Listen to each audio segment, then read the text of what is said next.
Hello friends, இன்னைக்கு நாம ரொம்ப டேஸ்டி அண்ட் ஹெல்தியான இறால் தொக்கு தான் பார்க்க போறோம். இப்போ நம்ம ஸ்டவ் ஆன் பண்ணி சாஸ் பேன் வச்சுக்கலாம். 3 டேபிள் ஸ்பூன் நல்லெண்ணெய் ஊத்திருக்கேன்.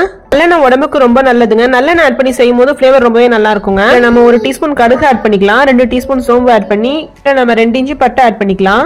நல்லா பொரிஞ்சதும் மீடியம் சைஸ்ல 2 ஆனியன் எடுத்து கட் பண்ணி வச்சிருக்கேன் ஆட் பண்ணிக்கலாம். நம்ம ஆட் பண்ணிருக்க ஆனியன் வந்து நல்லா வதங்கி வரணுங்க. ஒரு 5 நிமிஷம் பக்கம் வதக்கி எடுத்துக்கலாம். அந்த மாதிரி ஸ்டவ்வை வந்து ஹை ஃப்ளேம்ல வச்சுட்டு வேணா நம்ம இதே பக்குவத்துல வதக்கி எடுத்துக்கலாம். இந்த மாதிரி வதங்கி வந்ததுக்கு அப்புறம் இதுல 2 பச்சை மிளகாய் இந்த மாதிரி கட் பண்ணி வச்சிருக்கேன் ஆட் பண்ணிக்கலாம். உங்களுக்கு காரத்துக்கு தகுந்த மாதிரி கூடவோ குறைவாவோ ஆட் பண்ணிக்கோங்க. நம்ம இஞ்சி பூண்டு பேஸ்ட் ஆட் பண்ணிக்கலாம். 1.5 டேபிள் ஸ்பூன் ஆட் பண்ணிட்டு ஒரு நிமிஷம் பக்கம் நல்லா மிக்ஸ் பண்ணி எடுத்துக்கலாம். அந்த மாதிரி நம்ம மீடியம் சைஸ்ல 2 தக்காளி எடுத்து நல்லா பொடியா கட் பண்ணி வச்சிருக்கோம் ஆட் பண்ணிக்கலாம். இந்த செட்டிநாடு இறால் தொக்கு ரொம்பவே டேஸ்டா இருக்குங்க. இப்போ நம்ம தக்காளி ஆட் பண்ணிட்டு 2 மினிட் குக் பண்ணி எடுத்துக்கலாம். இன்னைக்கு நான் ஒரு 1/2 kg அளவு இறால் எடுத்திருக்கேன். அதுக்கு தகுந்த மாதிரி உப்பு ஆட் பண்ணிக்கலாம். சோ நீங்க இறால் வந்து எவ்வளவு குவாண்டிட்டி எடுக்கிறீங்களோ அதுக்கு தகுந்த மாதிரி உப்பு ஆட் பண்ணிக்கோங்க. இப்போ நம்ம இதை மூடி வச்சு குக் பண்ணி எடுத்துக்கலாம். ஒரு 5 நிமிஷம் கழிச்சு ஓபன் பண்ணி பாக்குறோம். தக்காளி இப்ப நல்லா உங்களுக்கு வதங்கி வந்திருக்கு. இப்போ நம்ம இதுலயே ஸ்பைசஸ் ஆட் பண்ணிக்கலாம். நீங்க அதிகமான குவாண்டிட்டி செய்றீங்கன்னா நம்ம ஆட் பண்ற ஸ்பைசஸோட குவாண்டிட்டியை இன்க்ரீஸ் பண்ணிக்கோங்க. இதுக்கு நம்ம என்னென்ன ஸ்பைசஸ் ஆட் பண்ண போறோம்னு பாத்தீங்கன்னா 1 டீஸ்பூன் மஞ்சள் தூள் ஆட் பண்ணிக்கலாம். 1.5 டேபிள் ஸ்பூன் மிளகாய் தூள் ஆட் பண்ணிக்கலாம். மல்லித்தூள் வந்து 1.5 டேபிள் ஸ்பூன் ஃபுல்லா ஆட் பண்ணிக்கலாம். இப்போ நம்ம ஸ்பைசஸ் ஆட் பண்ணிட்டு ஃபுல்லா மிக்ஸ் பண்ணி விட்டுறலாம். அந்த மாதிரி இப்போ நம்ம மசாலா போட்ட பிறகு பாத்தீங்கன்னா தக்காளி எல்லாம் நல்லா வதங்கி மசாலா எல்லாம் ஒண்ணு சேர்ந்து வந்திருக்கு பாருங்க. நம்ம இதுல ஒரு 1/4 டம்ளர் தண்ணி ஆட் பண்ணிக்கலாம். நம்ம இந்த தண்ணி சேர்த்த பிறகு எண்ணெய் பிரிஞ்சு வர வரைக்கும் நல்லா கொதிக்கணும். நம்ம ஆட் பண்ண மசாலாவோட பச்சை வாசம் எல்லாம் போகணும். அது வரைக்கும் நம்ம குக் பண்ணி எடுத்துக்கலாம். இப்போ ஓபன் பண்ணி பாக்குறோம். எண்ணெய் பிரிஞ்சு இந்த மாதிரி கன்சிஸ்டன்சி வந்திருக்கு. இப்போ உங்களுக்கு மசாலாவோட பச்சை வாசனம் இல்லாம நம்ம ஆட் பண்ண வெங்காயம் தக்காளி எல்லாம் நல்லா மசிஞ்சு இந்த மாதிரி நல்லா கொலன்னு அழகா வெந்து வந்திருக்கு பாருங்க. இப்ப நம்ம இறால் ஆட் பண்ணிக்கலாம்.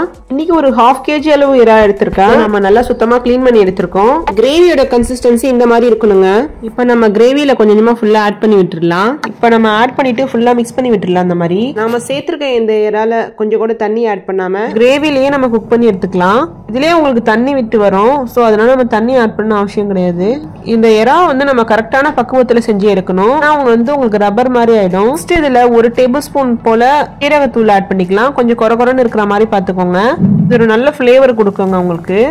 இதுல நம்ம கொஞ்சம் போல கருவேப்பிலை ஆட் பண்ணிக்கலாம். இதுல நம்ம 2 கொத்து கருவேப்பிலை ஆட் பண்ணிக்கலாம். இதே நம்ம லாஸ்ட்ல ஆட் பண்றோம்னா இப்பதாங்க ஆட் பண்ணி செய்யணும். நம்ம இந்த கருவேப்பிலை ஆட் பண்ணி செய்யும் போது கருவேப்பிலையோட ஃபிளேவர் வந்து என்ஹான்ஸ் பண்ணி கொடுக்குங்க. டேஸ்ட் ரொம்பவே நல்லா இருக்குங்க. இதுல நல்ல ஒரு ஃபிளேவர் கிடைக்குங்க உங்களுக்கு.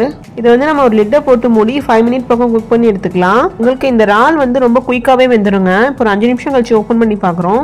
இப்போ உங்களுக்கு ரொம்ப டேஸ்டா செம்ம சாஃப்டா ரொம்ப அழகா ரெடி ஆயிடுச்சு பாருங்க இறால் தொக்கு. இதே மாதிரி நீங்களும் ட்ரை பண்ணி பாருங்க. இதே மெத்தட்லயே கண்டிப்பா செஞ்சு பாருங்க. செம்ம டேஸ்டா இருக்குங்க.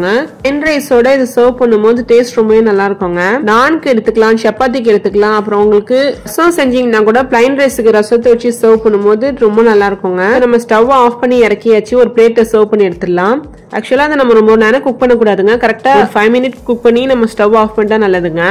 இல்லனா உங்களுக்கு அந்த ரப்பர் மாதிரி கன்சிஸ்டன்சி வந்துரும். என்கிட்ட கேட்டீங்கன்னா இந்த டிஷ் மஸ்ட் ட்ரை தாங்க சொல்லுவேன். வீக்லி ட்வைஸ் நீங்க கட்டாயம் எடுத்துக்கணுங்க. இந்த மாதிரி ஹெல்தியான டிஷ் வந்து உமன்ஸ் ஹெல்த்துக்கு ரொம்ப நல்லதுங்க. இறால உங்களுக்கு நிறைய ஹெல்த் பெனிஃபிட்ஸ் இருக்குங்க. நிறைய உமன்ஸ்க்கு இருக்கிற இந்த மெயின் ப்ராப்ளமே ஹேர் ஃபால் தாங்க. அந்த ஹேர் ஃபாலை கண்ட்ரோல் பண்ணி கொடுக்குற இந்த பெஸ்டான ஹெல்தி டிஷ்ஷை மிஸ் பண்ண போறீங்களா? கண்டிப்பா நீங்களும் ட்ரை பண்ணி பாருங்க. உங்களுக்கு இந்த வீடியோ பிடிச்சிருந்தா கண்டிப்பா லைக் பண்ணுங்க. உங்க ஃப்ரெண்ட்ஸ் அண்ட் ஃபேமிலிக்கு ஷேர் பண்ணுங்க. அண்ட் மறக்காம நம்ம சேனலை சப்ஸ்கிரைப் பண்ணி வச்சுக்கோங்க. பக்கத்துல இருக்க பெல் ஐகானை கிளிக் பண்ண மறந்துடாதீங்க. அண்ட் தேங்க்ஸ் ஃபார் வாட்சிங்.